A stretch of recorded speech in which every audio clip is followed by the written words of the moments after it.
नमस्कार बच्चों। आज हिंदी दिवस है और हिंदी दिवस के अवसर पर हम लोग बात करेंगे हिंदी की प्रासंगिकता के बारे में, हिंदी के महत्व के बारे में, हिंदी की समीक्षा करेंगे। हर वर्ष हम लोग हिंदी दिवस मनाते हैं और इस विषय में बात करते हैं, चर्चा करते हैं।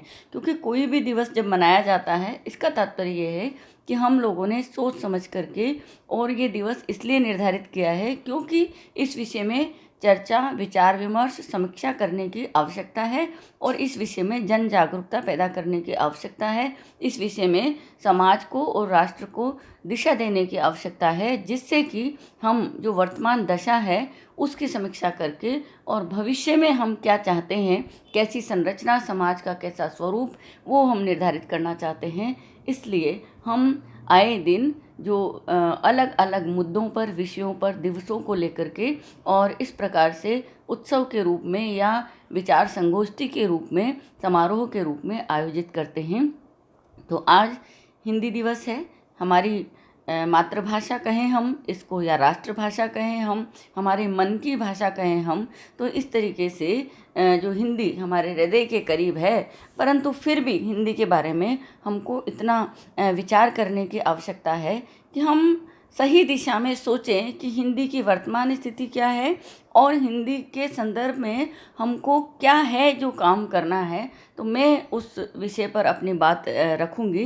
पहली बात तो ये है कि मुझे इस बात में कोई संदेह नहीं है कि हिंदी निरंतर प्रगति पथ पर अग्रसर है, उसका प्रचार प्रसार हो रहा है, हिंदी बढ़ रही है, हिंदी फल फूल रही है, हिंदी का विकास हो रहा है, हिंदी को कोई खतरा नहीं है। परंतु फिर भी हिंदी के विषय में क्या ऐसी बात है जिसकी कमी है, उस पर हम बात करेंगे।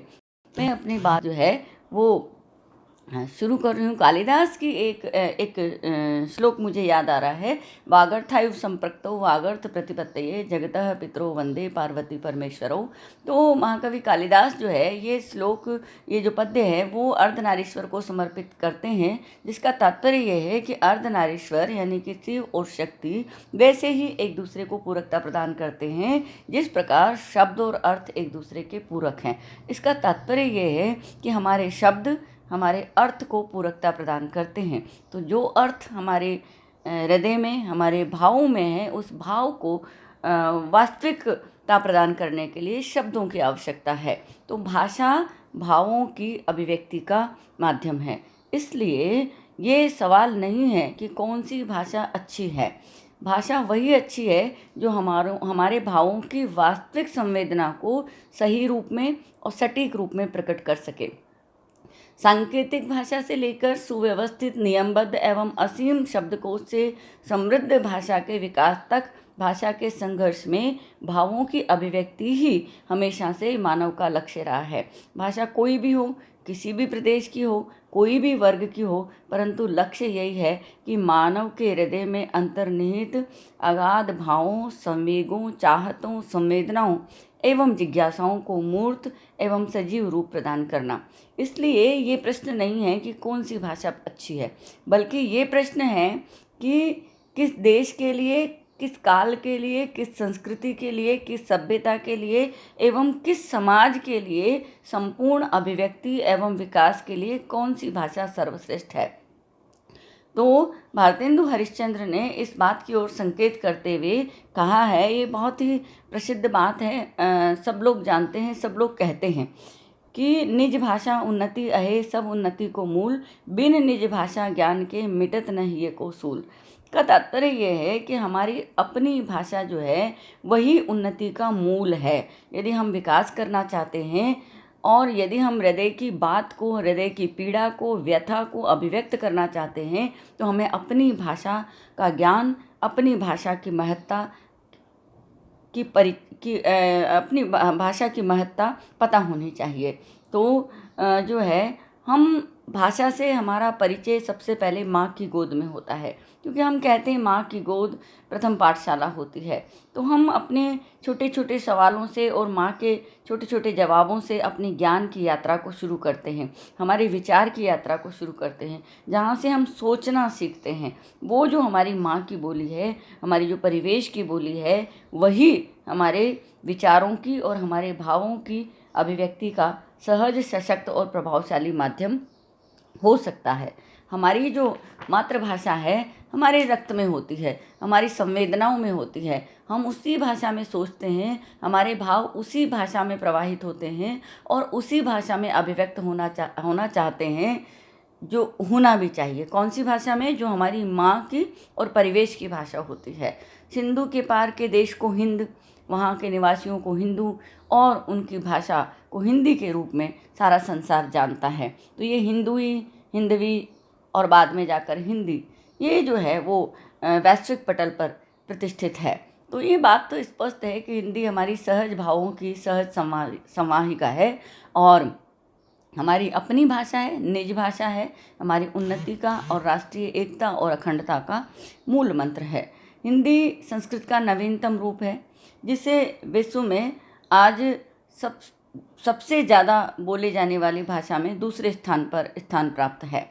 वैश्विक पटल पर हिंदी अपनी पहचान तो स्थापित कर चुकी है।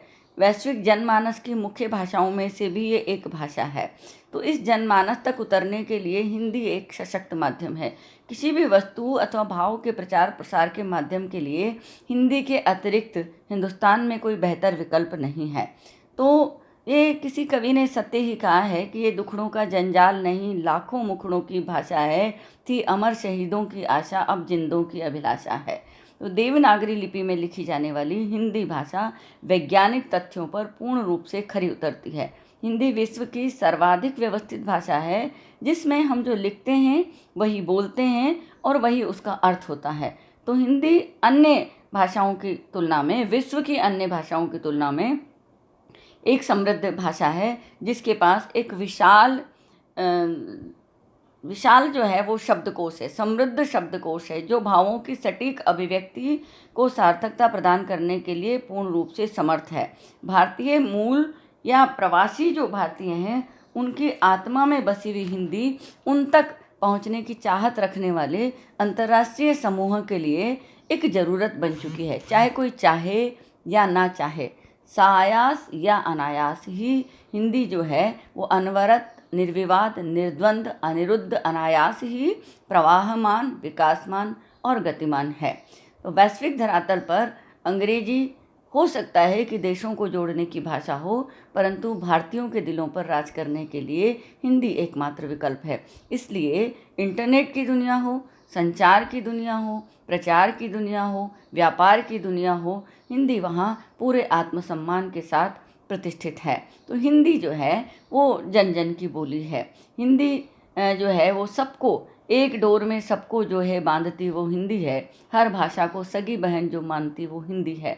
कोई भी समाज अथवा सभ्यता अपनी संपूर्ण क्षमताओं के साथ तभी अभिव्यक्त हो सकता है, तभी अपने पूरे समर्पण के साथ प्रदर्शन कर सकता है, जब उसकी अभिव्यक्ति का औजार धारदार हो।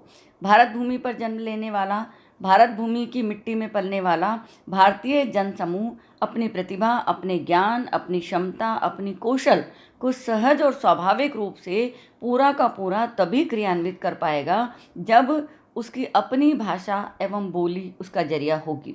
और ये जो ऊर्जस्वला धरती है और इस धरती पर जन्म लेने वाले इस भूमि के जो पृथ्वी पुत्र है, वो विकास के पथ पर निरंतर अग्रसर हो सकेंगे। विश्व में पहली ज्ञान की धारा के रूप में प्रचलित ऋग्वेद की प्रथम ऋचा के अवतरण से आज तक जो ज्ञान की गंगा प्रवाहित होती रही है और जिस ज्ञान के कारण हम विश्व गुरु का स्थान प्राप्त कर चुके हैं, वो पूरा भारतीय दर्शन, जीवन मूल्य, सांस्कृतिक विरासत, हमारी परंपराएं, आचार विचार और चिंतन सागर से उद्भूत जितने भी ज्ञान रक्त है, वो संस्कृत में और संस्कृत के परिवर्तित रूप हिंदी में संरक्षित हैं, सुरक्षित हैं। उस ज्ञान परंपरा को युगों तक निरंतर हस्तांतरित करते रहने के लिए भारतीय सांस्कृतिक गरिमा और अस्मिता को अमिट और अक्षुण्ण बनाए रखने के लिए, हमारी अपनी विलक्षण और मौलिक पहचान को कायम रखने के लिए ये बहुत ज़रूरी हो जाता है कि हमारी निष्ठा हिंदी के प्रति हो, हमारा सम्मान हिंदी के प्रति हो, हिंदी में आत्मगौरव हो, हमारा पूरा जीवन दर्शन, सांस्कृतिक परिचय, सामाजिक शिष्टाचार, ज्ञान, गौरव और भारतीयता के प्राण हिंदी में समाये हुए हैं। यदि ये नहीं रही तो हम अपनी इस जीवनी शक्ति से भी वंचित हो जाएंगे। हिंदी हमारे लिए गौरव का विषय है। इसे अपनी अस्मिता, गौरव और पहचान से हमें जोड़ना चाहिए। अन्य भाषाएं, इसमें कोई संदेह नहीं, आदरणीय है, परंतु हमारी प्राणवान ऊर्जा हिंदी में निहित है। अन्य भाषाओं में निहित ज्ञान कोश को यदि हम सीखना चाहें तो अन्य भाषाओं को सीखें और हिंदी अनुवाद के माध्यम से भारत की भूमि पर उसको अवतरित करें, तो हर जनमानस में स्वाभाविक रूप से वो ज्ञान जो है वो समाविष्ट हो पाएगा। और ऐसा कहा गया है कि यही पूर्वजों का देती तुमको ज्ञान प्रसाद, और तुम्हारा भी देगी भविष्य को शुभ संवाद। सामाजिक, सांस्कृतिक, भावनात्मक, राष्ट्रीय एकता एवं अखंडता का एकमात्र सूत्र हिंदी हो सकती है। हिंदी प्रयास के अथवा बिना प्रयास के दोनों धाराओं में सतत प्रवाहमान हो, यही शुभ संकल्प हर हिंदुस्तानी के हृदय में हमेशा बना रहे। तो इसमें कोई संदेह नहीं है बच्चों कि विश्व पटल पर हम भारतीय दृढ़ता एवं आत्मसम्मान के साथ निरंतर प्रगति कर सकेंगे। वैज्ञानिक और तकनीकी विकास के दौर में भारतीय जनमानस का एक पक्ष सोचता है, बहुत सारी संगोष्ठियों में ये बात होती है कि विज्ञान और तकनीकी का ज्ञान अंग्रेजी के बिना संभव नहीं है, क्योंकि हमारे पास उसके लिए कोई शब्दकोश नहीं है, और अनुदित ज्ञान जो है वो स्वाभाविक रूप से ठीक ठाक तरीके से, अथवा हम कह सकते हैं कि सटीक तरीके से उन भावों को संप्रेषित करने में सक्षम नहीं है। इसलिए हमारा काम अंग्रेजी के बिना नहीं चल सकता, ऐसा एक तबका मानता है, और इसी दृष्टिकोण के चलते सारे शिक्षण संस्थान अंग्रेजी में ज्ञान प्रदान कर रहे हैं। लेकिन समस्या ये है कि जिस बालक ने अपना पहला अक्षर अपनी माँ की गोद में माँ से बोलना सीखा, उसके सामने अकस्मात ही एक नया संघर्ष, एक चुनौती तब खड़ी हो जाती है जब उसे मातृभाषा को छोड़ करके और दूसरी भाषा के माध्यम से ज्ञान के संसार में प्रवेश करना पड़ता है। तो ये उस बालक के लिए, हमारी आने वाली पीढ़ी के लिए और हिंदुस्तान के विकास के लिए एक बहुत बड़ा अवरोध है। इसलिए बालक की प्रारंभिक शिक्षा और उसकी चिंतन धारा उसकी मातृभाषा में विकसित होनी चाहिए। हमारी नई शिक्षा नीति में इस बात के लिए प्रावधान रखा गया है, तो ये अगर लागू होता है तो बहुत ही स्वागत के योग्य कदम है। ये होना चाहिए कि हम जिस भाषा में सोचते हैं, उस भाषा में बोलते हैं, उस भाषा में हम अभिव्यक्ति करें और उस भाषा में ही हम सीखने की यात्रा शुरू करें। जब हम परिपक्व हो जाएं, तब उसके बाद हम दूसरी भाषा को ज्ञान के प्रवेश द्वार के रूप में अंगीकार करें। तो इसमें कोई विरोध या अपवाद या किसी तरीके का कोई जिसे कहें कि विवाद नहीं है। तो कोई संदेह नहीं कि हिंदुस्तान में हिंदी संवाद की भाषा है, कोई संदेह नहीं। इसलिए जो है हिंदुस्तान के संवाद तक पहुंचने के लिए, हिंदुस्तान से संवाद करने के लिए हिंदी ज़रूरत है। चाहे विदेशी व्यापारी हो, चाहे भारतीय व्यवसाय हो, चाहे समाचार जगत हो, चाहे फिल्म जगत हो, चाहे मनोरंजन का जगत हो, इलेक्ट्रॉनिक मीडिया हो, हिंदी को अपनाने पर विवश है, क्योंकि हिंदी हिंदुस्तान की आत्मा है। परंतु मेरा जो अलग है, मेरा जो जागरण है, मेरी जो बात है वो यहाँ नहीं है कि हम ज़रूरत या विवशता या मजबूरी में हिंदी को अपनाएं। मेरा अलग इस बात का है कि हम हिंदी को अपनाएं, क्योंकि हिंदी जो है वो हमारी सोचने की, विचारने की, बोलने की भाषा है, और हिंदी एक समृद्ध और सक्षम भाषा है। और ये हमारे लिए आत्मगौरव का विषय है कि हम हिंदी बोल रहे हैं, क्योंकि हिंदी जो है वहाँ से हमारी ज्ञान यात्रा प्रारंभ होती है। हिंदी हमारी पहचान है। तो इस भारतीय जनमानस जो है अभी भी ऐसा है जो अंग्रेजी दास्ता की मानसिक बेड़ियों में जकड़ा हुआ, अंग्रेजी और अंग्रेजियत के प्रति श्रेष्ठता के भाव से जकड़ा हुआ है। इसीलिए वो अपने व्यक्तित्व को प्रभावी बनाने के लिए अंग्रेजी का इस्तेमाल करता है, अंग्रेजी का प्रभावशाली रूप में उपयोग करता है। और ये भाव जो है वो हमारे आत्मसम्मान को, हमारी गौरव को, सांस्कृतिक अक्षुण्णता को और हमारे जीवन मूल्यों को, कहीं कहीं तो हमारे स्वाभाविक विकास को कहीं ना कहीं क्षति पहुंचाता है। इसलिए सरकार और साहित्य जगत का ये प्रयास है कि हिंदी के प्रचलन के लिए एक वातावरण निर्मित हो, एक भाव भूमि निर्मित हो, एक मनोभूमि निर्मित हो, और श्रेष्ठता का भाव जनमानस में विकसित किया जाए हिंदी को लेकर के। जब वो हिंदी बोले तो उसमें श्रेष्ठता का भाव, प्रेम का भाव, आत्मीयता का भाव हो। राजभाषा हिंदी के विकास के लिए राजभाषा विभाग का गठन किया गया है। इसी श्रृंखला में 14 सितंबर को हिंदी दिवस का आयोजन भी किया जाता है।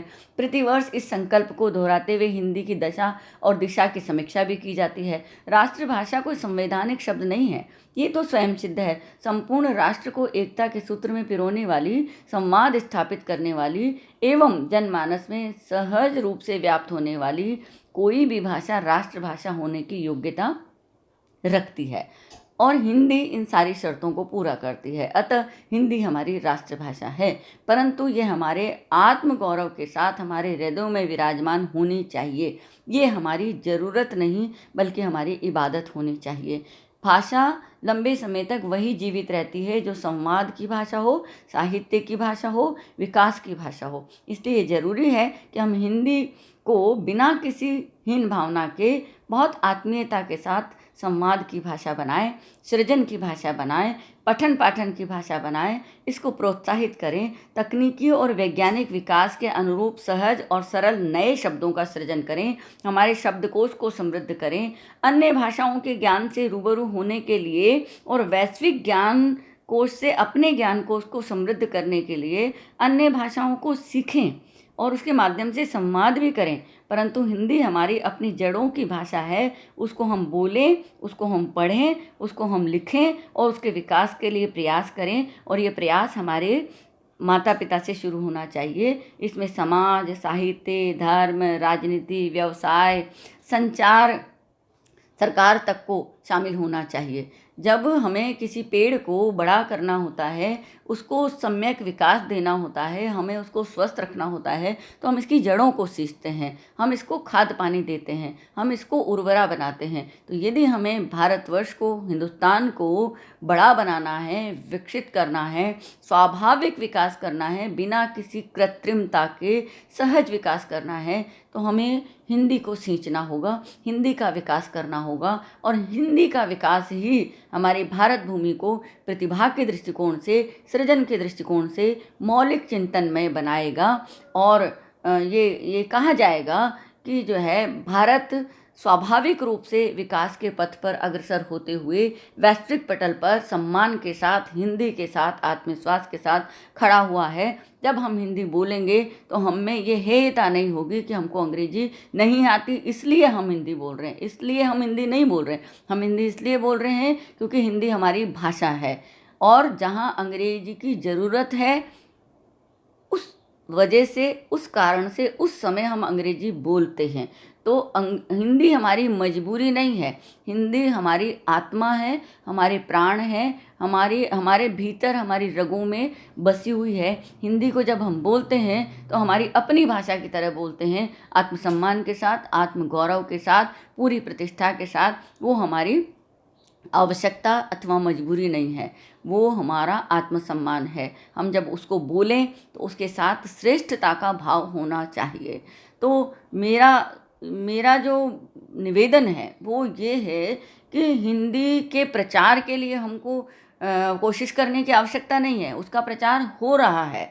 उसके लिए विकास के लिए काम करने की आवश्यकता नहीं है, उसका विकास हो रहा है क्योंकि ये मजबूरी है सभी व्यापार की और इलेक्ट्रॉनिक मीडिया की और विदेशियों की, सबकी, कि हिंदी के बिना काम नहीं चल सकता। तो हिंदी में उसको काम करना पड़ेगा। तो हिंदी न चाहते हुए भी आगे बढ़ रही है, चाहते हुए भी आगे बढ़ रही है। लेकिन हमारा मुख्य जो मंतव्य होना चाहिए वो ये कि हिंदी को हम आत्मीयता से अपनाएं, श्रेष्ठता से अपनाएं, आत्मसम्मान के साथ अपनाएं, आत्मगौरव के रूप में अपनाएं, आवश्यकता अथवा विवशता के रूप में नहीं अपनाएं। ये एक संकल्प हम हिंदी के साथ जोड़ें कि हम जहाँ भी खड़े होंगे वहाँ हिंदी बोलेंगे और आत्मसम्मान के साथ बोलेंगे। वो ये सोचते हुए नहीं बोलेंगे कि अंग्रेजी नहीं आती इसलिए हम हिंदी बोल रहे हैं। हमें अंग्रेजी आती हो तब भी हम हिंदी बोलेंगे क्योंकि हिंदी हमारी अपनी भाषा है। तो यहीं मैं अपनी वाणी को विराम दूंगी मैथिली शरण गुप्त के इन शब्दों में कि सब कुछ छूट जाए, मैं अपनी भाषा कभी न छोड़ूंगा, वह मेरी माता है, उससे नाता कैसे तोड़ूंगा। तो हमारा हिंदी से नाता टूट नहीं सकता क्योंकि वो पिता पुत्र का नाता है, वो हमारी माँ है। और जैसे हम कहते हैं कि माता भूमि पुत्रोऽहं पृथिव्याः, इस तरीके से माता हिंदी पुत्रोऽहं हिंदी भाषायाः, ऐसा हम कह सकते हैं। तो इस तरीके से हमें इस आत्मसम्मान के साथ उसको अपनाना होगा, बिना किसी हेयता के, बिना किसी विवशता के। वो हमारी ज़रूरत नहीं, हमारी इबादत है। इन्हीं शब्दों के साथ मैं अपनी वाणी को विराम देती हूँ। धन्यवाद।